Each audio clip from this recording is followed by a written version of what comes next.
Hey guys, so in this video we'll be taking a look at how we can use if statements in Python. So to write an if statement, you need a condition, and the condition has to either evaluate to a true or a false. In other words, it has to be a Boolean value. So a condition is written as follows. So condition equals 3 is greater than 2. What this does is we're basically assigning the result of 3 is greater than 2 into this variable condition. When we actually go ahead and print this, we get a value which happens to be true because 3 is greater than 2. Now if we put this in an if statement, and to do that we simply type in if condition and then colon, you can say 3 is greater than 2. And that is because this condition happened to evaluate to true. We could also do equals true and true equals true. Yes, so we run the statement, but traditionally we would just simply have it as if condition and then we'd have our code to execute. Now we can also have an additional statement here called an else and a colon, and the only time this runs is if this line here or this condition doesn't run. So say, let me just do a print here saying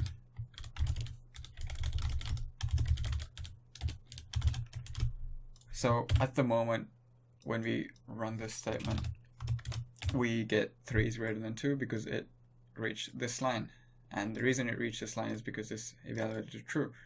If we do 3 is less than 2, which is not the case, we get a evaluated to false.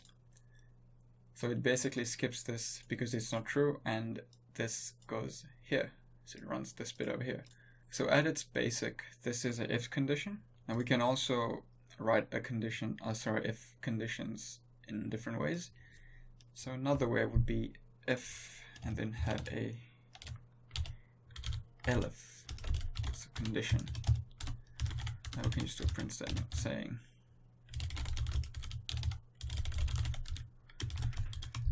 so let me create another condition. So we can just name this 1 and then this 2. So 3 is less than 2. We can do 3, we can just do 4 is greater than or equal to 2. Actually, yeah, just do 7. So let's now name this to 1, this to 2. So we go ahead and run this and we get evaluated to false because 3 is, so we said 3 is less than 2. Nope. So what happens here is it just skips it and it goes and checks this bit. Condition 2 is 4 is greater than or equal to 7. Nope. Skips this and finally runs this. So say I wanted to make this true, I can simply just do 7 is greater than or equal to 4.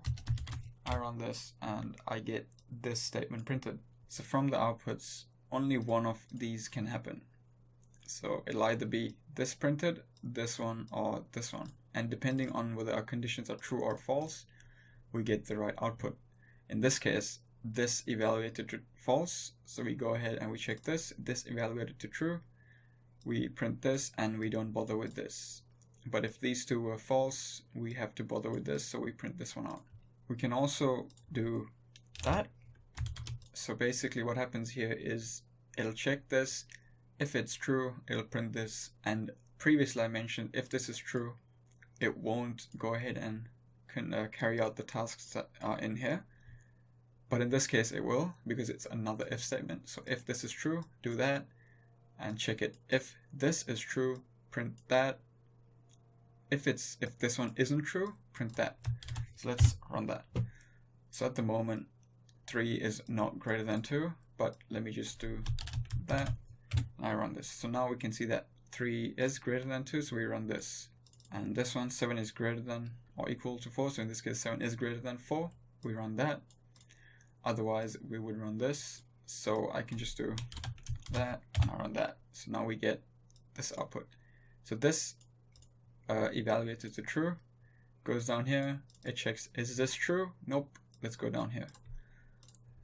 So that's that. we could also use logical operators to combine our conditions. So those logical operators are and or. I'm just going to comment this out so it doesn't throw an error. Now, so the way we use an and is, let me just get rid of this. Just have a simple statement. So we can do if 3 is greater than 2 and 4 is less than 5. We can do print this happens to be true. So let's go ahead and run this, and we get this output printed. So the way a AND operator works is it first checks if 3 is greater than 2, so that becomes true, and is 4 less than 5, so that becomes true. And when we actually run this, true and a true becomes true, so we run this. So the AND, for the AND to work, we have to have true on both sides. So an example of when an AND wouldn't work is if 5 is greater than 6. When we run this, we get evaluated to false because, yes, 3 is greater than 2, which is a true, but a 5 isn't greater than 6, which happens to be a false. So a true and a false produces a false in this case, and this statement never gets executed, and that's an AND. So just keep in mind that for an AND to work, let me just comment that out. You need to have true and true equals true. And then you can have, and then anything else would be a false. So true and false equals false. You can have false and true equals false, and finally a false and a false equals a false. So this is the only time the AND statements get executed. Now we could also do the OR statement, and that is basically 3 is less than 2 or 5 is greater than 6. So we run this and we get this happens to be true. So we know this statement gets executed. That's because for an OR to work, either of this or this has to be true. So in this case, we know that this is true and this is false. But because one of them is true, when we run this, we get this happens to be true. So the truth table for an OR, or the combinations, would be so true or true equals true, and then true or false equals true, false or true equals true, and a false becomes a false. So if you can see the pattern, there has to be at least one true on each of these for the condition to ultimately be a true.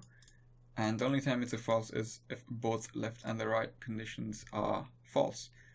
And you're not limited to just 2 statements. You can have as many. So 3 is equals to 1.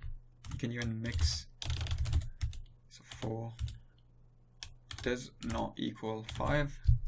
So does not, so basically this is a negating operator for does not equal 5. We can think of it as that. So 4 equals 5, but we negate it by saying nope. So we know this is true because 4 does not equal 5, and 3 equals 1. That's also false. So you can actually combine these. And finally, we can also do a not. So basically the not works as follows. So say you have a condition that evaluates to true.